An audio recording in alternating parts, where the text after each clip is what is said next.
Hey, boys and girls. It's been a while, but back by popular demand, I was surprised to see these videos had reached over 1,000 views.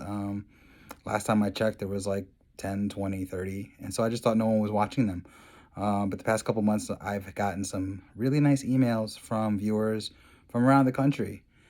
Quick shout outs to Charles in Massachusetts, Ryan here in Baltimore, and my buddy Booker in Nebraska.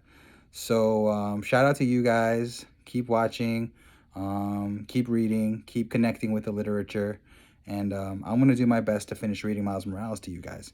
I got tired of borrowing it from the library. It kept getting checked out by other people, even on a little app. So I actually ordered it off of Amazon. So Jason Reynolds, shout out to him, my favorite young adult author. He's put a lot of great things out there. So if you like the way that this is written, I highly suggest you go out and you pick something else up that he wrote because he's good. Let's see what else we got today. It is December, so it has been a few months since I've recorded a video at all. But I'm back for you, so here it is. Look at this. We are experiencing blizzard conditions. They're calling for 2 feet of snow.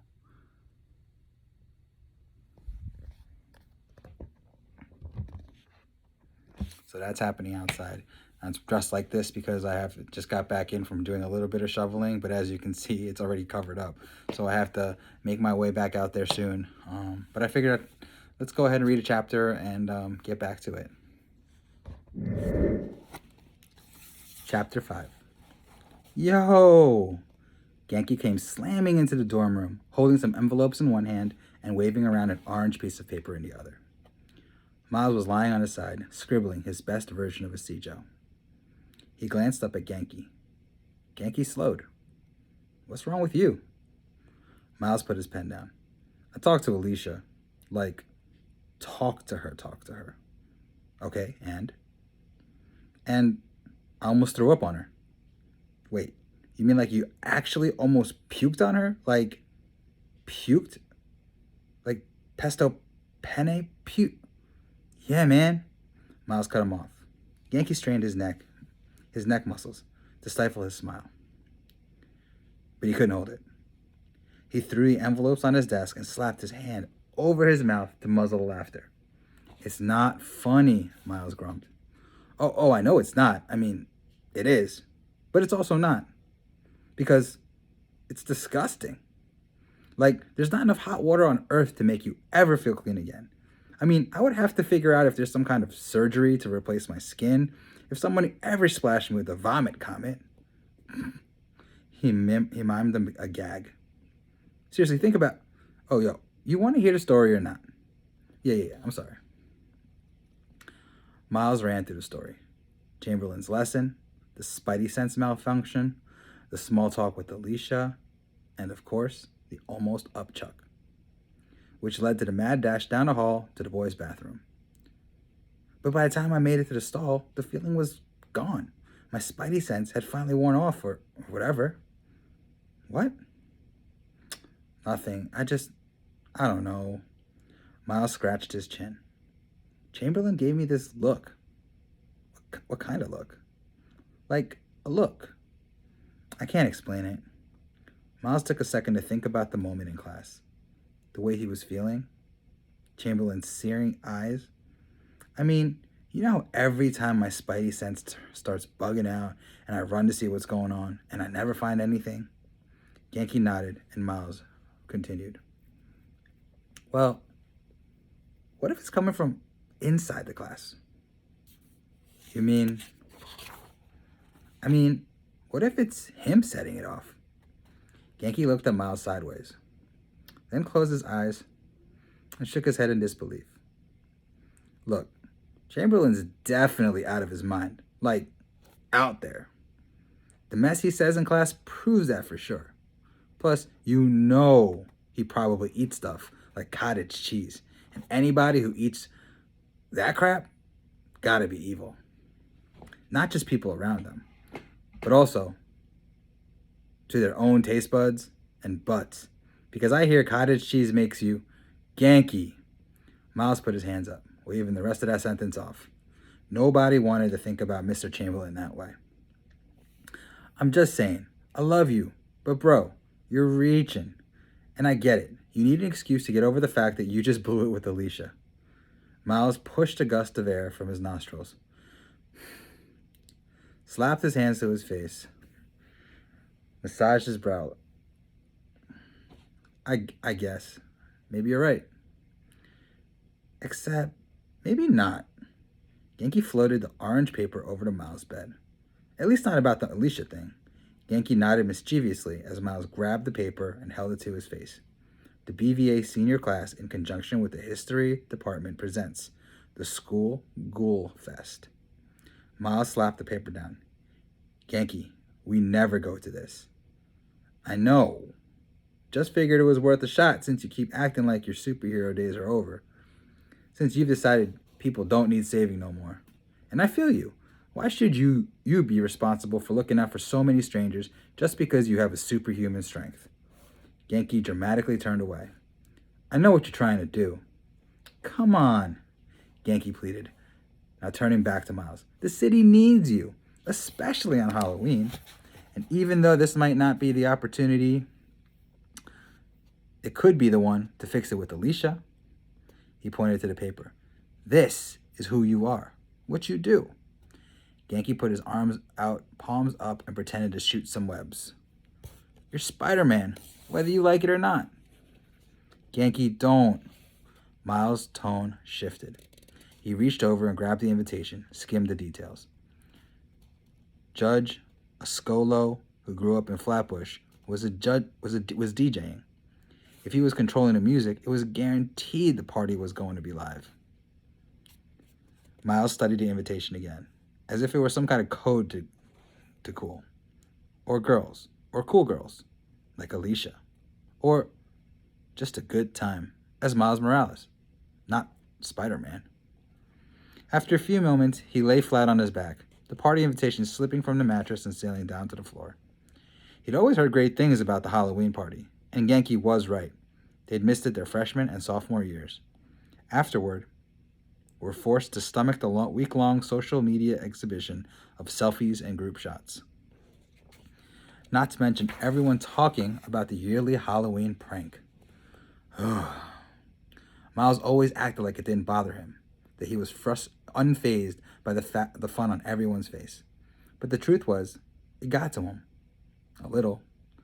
But Yankee didn't press the issue, not about the party or Miles' retirement. He just let it rest until out of the blue, Miles' alarm clock went off. Yankee flinched. Dude, you're already awake. At this point, Yankee had pulled a thick textbook from his bag and set it on his lap. He had also kicked off his shoes and was smelling the insides. Seriously, why? I know, but I said it just in case I fell asleep so I wouldn't be late for work. Which, by the way, I wish I didn't have to go because I'd rather be at the poetry event. Miles couldn't believe that he just said that, but he needed more than redemption with Alicia. He needed the extra credit. Miles sat back up, swiped both hands down his face, and as if he was wiping the tired off, he grabbed the notebook with his failed CJO attempts at the corner of the bed. How am I supposed to work to keep some of this weight off of my folks and do stuff like extra credit? It's hard enough to do anything extra, you know? Then after a pregnant pause, Miles simply asked, if I don't go to this party, would you go without me? Depends. Are you not going because you have to watch over the city dressed in tights and a mask? No? Then yes. Miles humphed, then glanced down at the invitation on the floor. A corny graphic of blood dripping from the ghost emojis above the text. Okay.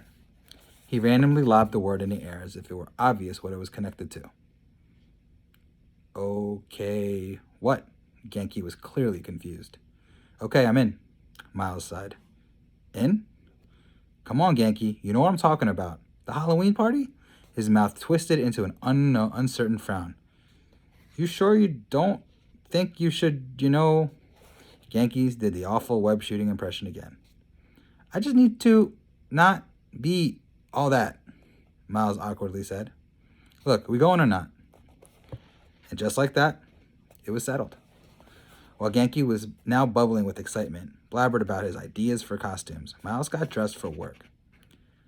As he zipped up his backpack and wiggled his feet into his sneakers, he asked Genki as casually as possible, "By the way, what about you? You going to the poetry club event?" "Not sure yet. I mean, I want to, you know. I got heat, but I also got chem homework." He tapped the book he had resting on his lap. "Nothing like a little chemical bonding to round out the night."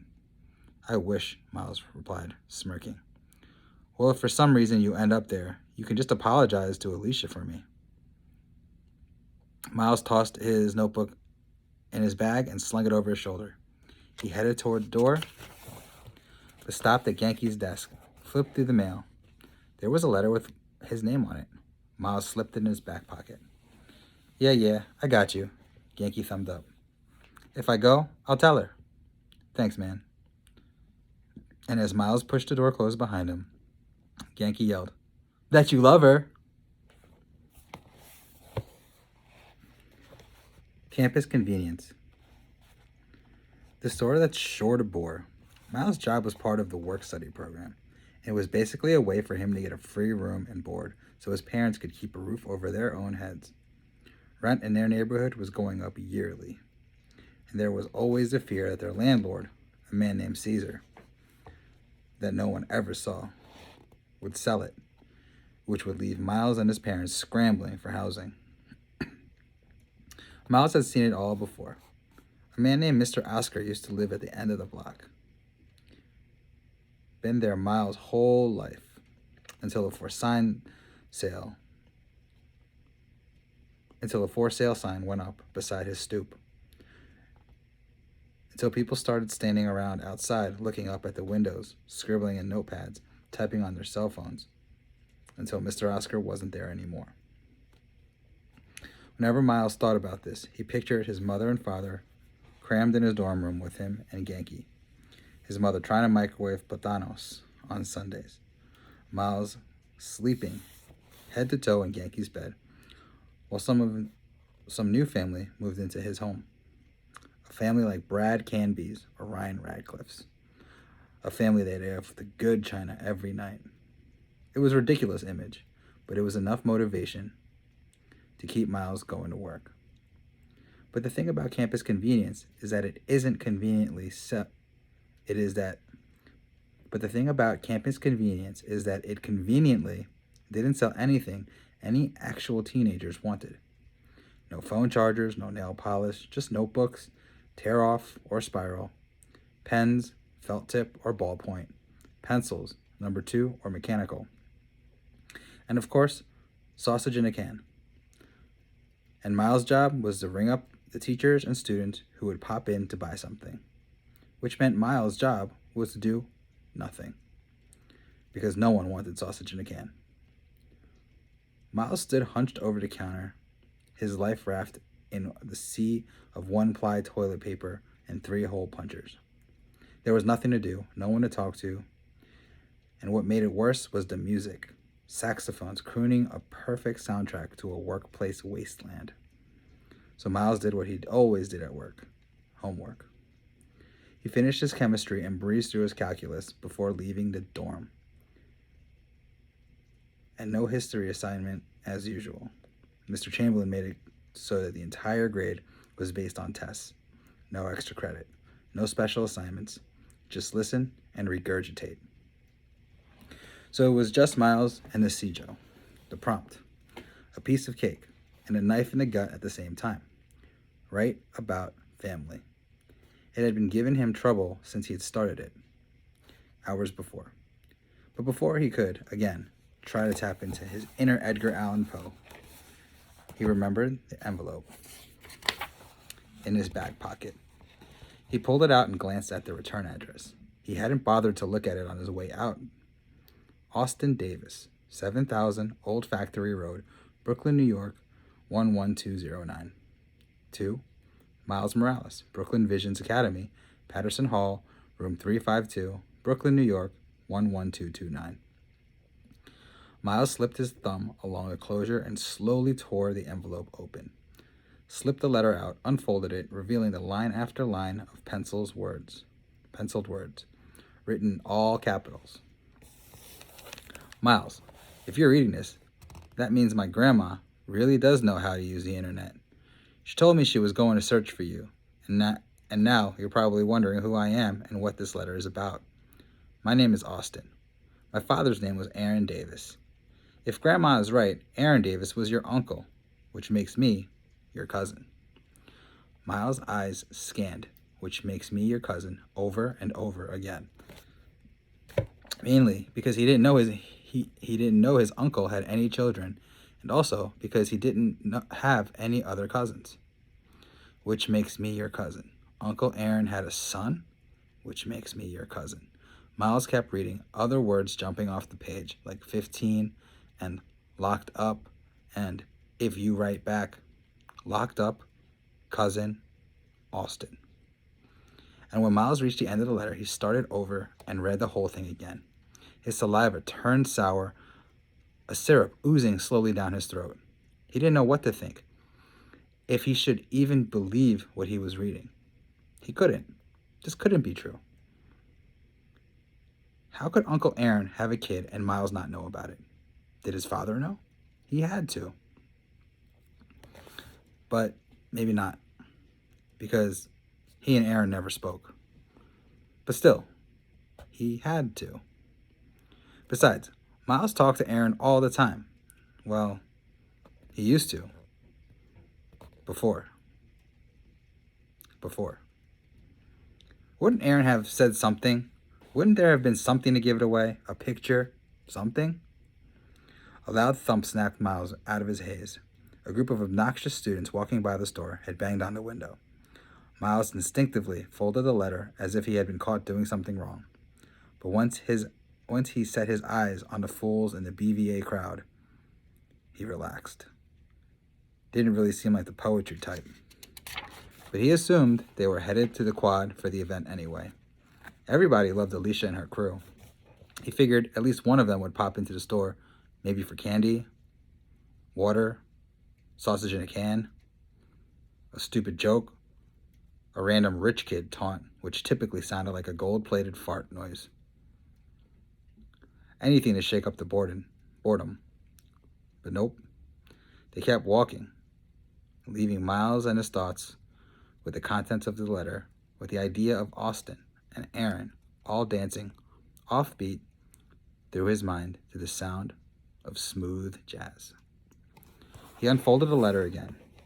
It had been folded into thirds to fit into the envelope, and it was obvious that Austin had struggled to get it right from the different creases, making veins across the paper. As soon as the letter was open again, there was another bang on the glass, but this time it was Yankee. His face was contorted against the window as if he'd had run a run-in with the crew that had just walked by. He kept his face smashed on the glass, his lips sliming up into a smile as if they were made of lava. He then unstuck himself and yanked the door open. "Sorry to interrupt. I know this is the busiest time of your shift," Yankee said, standing in front of the counter with his arms spread, turning in circles. "Shut up." Miles folded the letter again. "Ain't you supposed to be doing homework?" "Yeah, well, I got most of the chemistry done and started working on my CJO, but the prompt is, I don't know, kind of got me stuck." "Family?" "Yeah, man." Yankee's voice slipped from silly to serious. "Like, what am I supposed to write? My father and mother have broken up and I am sad?" Yankee counted on his fingers. "This is a true statement, but not exactly my best work." "I feel you. I was working on it earlier and I was struggling, but after reading this, it seemed even more impossible." Miles extended Austin's letter to Yankee. Yankee took the letter, unfolded it, and began reading. His eyes darted across the page, spreading wider with each word. "Who?" Yankee glanced up from the page. "Who is this from?" "You read it. Apparently my uncle had a son named Austin, who's 15, and in jail." All fact, no feeling. Whoa. Yankee refolded the letter and handed it back to Miles. You gonna tell your father? I don't know, Miles said, sliding the letter back into the envelope. He folded it in half and slipped it into the small pouch at the front of his backpack. When he lifted his eyes back to Genki, a look of stress had smeared across his face. He shook his head. Anyway, why did you come here? What do you need?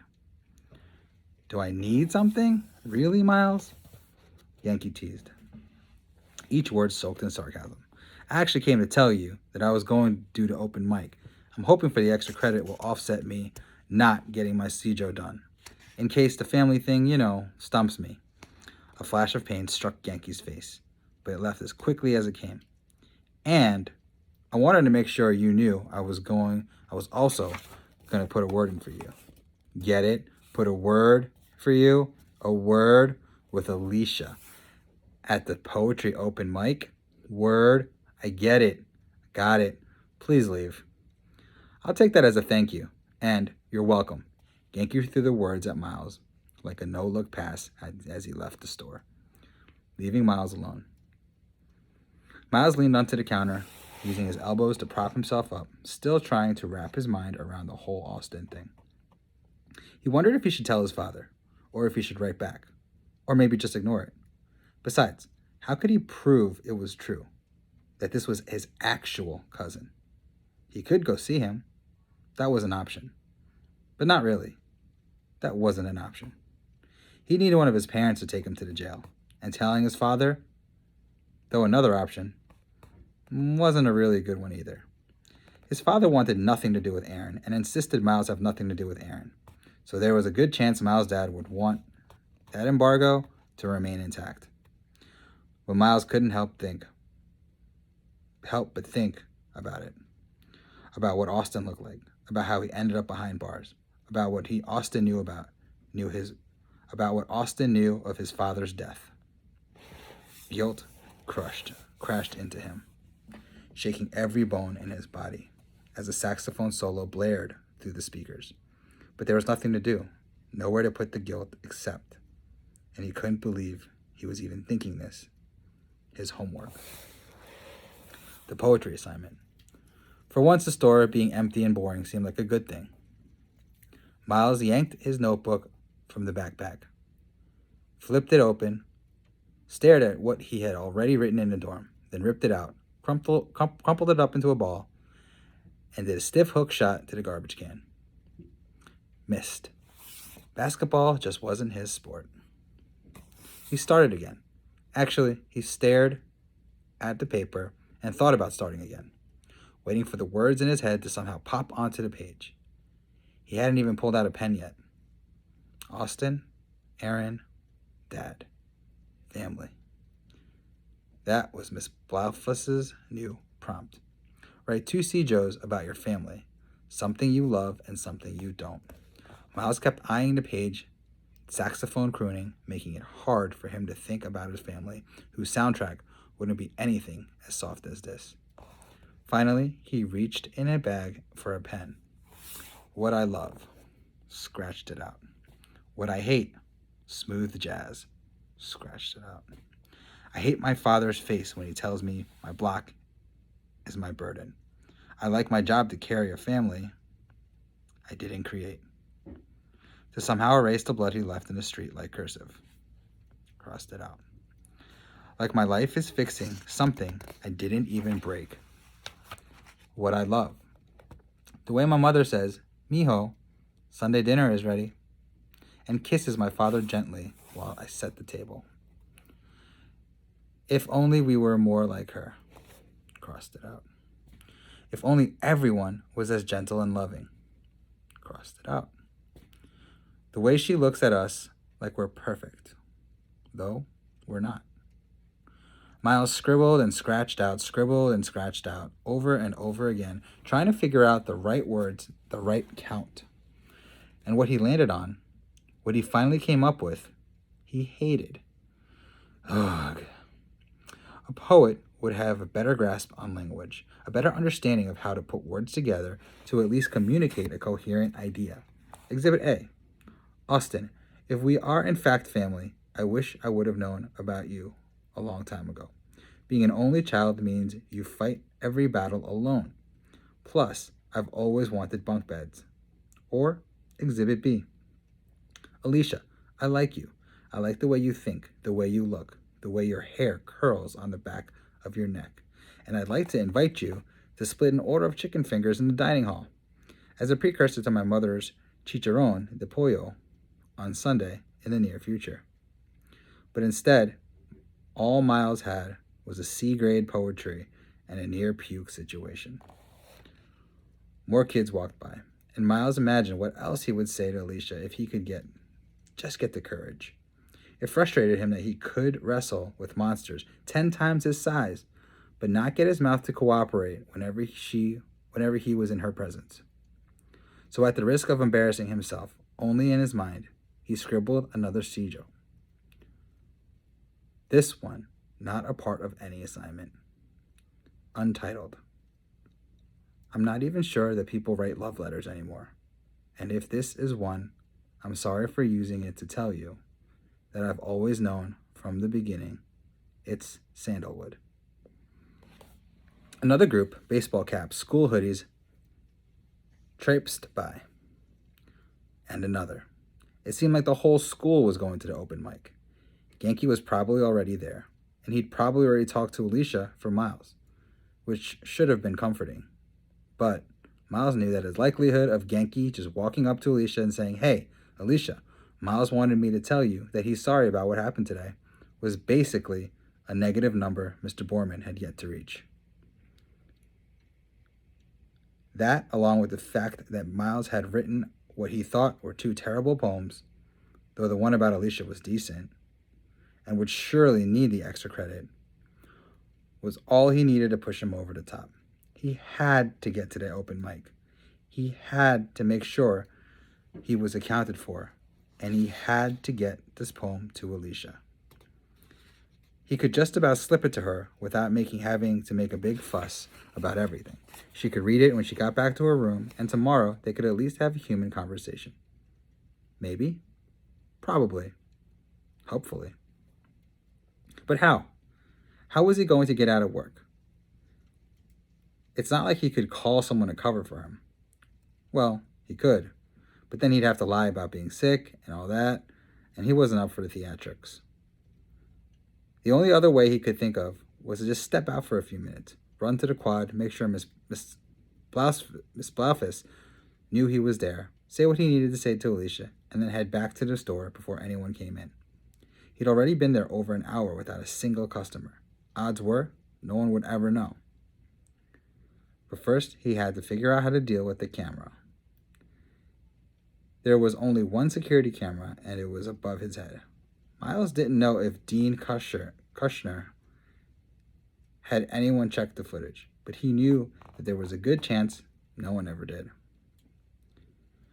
It would have been a waste of time to review a store surveillance film of the back of Miles' head every day, occasionally catching him nodding off. But to be safe, Miles needed to disconnect it. Just for a little while he was gone. Based on what he's seen in every heist movie he'd watched with his dad, Miles knew that one of the most consistent blind spots for any surveillance camera is right underneath it. And if he did it right, the footage would just look like he stepped back for a moment, out of the frame, and then stepped back into it. Miles backed up as far as he could until he was just about under the wall, until he was just about up against the wall, the camera directly above him. He listened for more bumbling kids, heard nothing. Then in a flash, he slipped into camo mode. His entire body, including his clothes, blended in with the eggshell paint. He climbed up the wall until his eye level with the back of the camera. There was a thick black cord, obviously connecting to the power source. He yanked it out, then climbed down, coming out of camouflage, as if literally stepped out of the wall. He listened again for more students, but heard nothing. He then ripped the Alicia sigil from his notebook, folded it up, slid it in his pocket, and slipped out the door.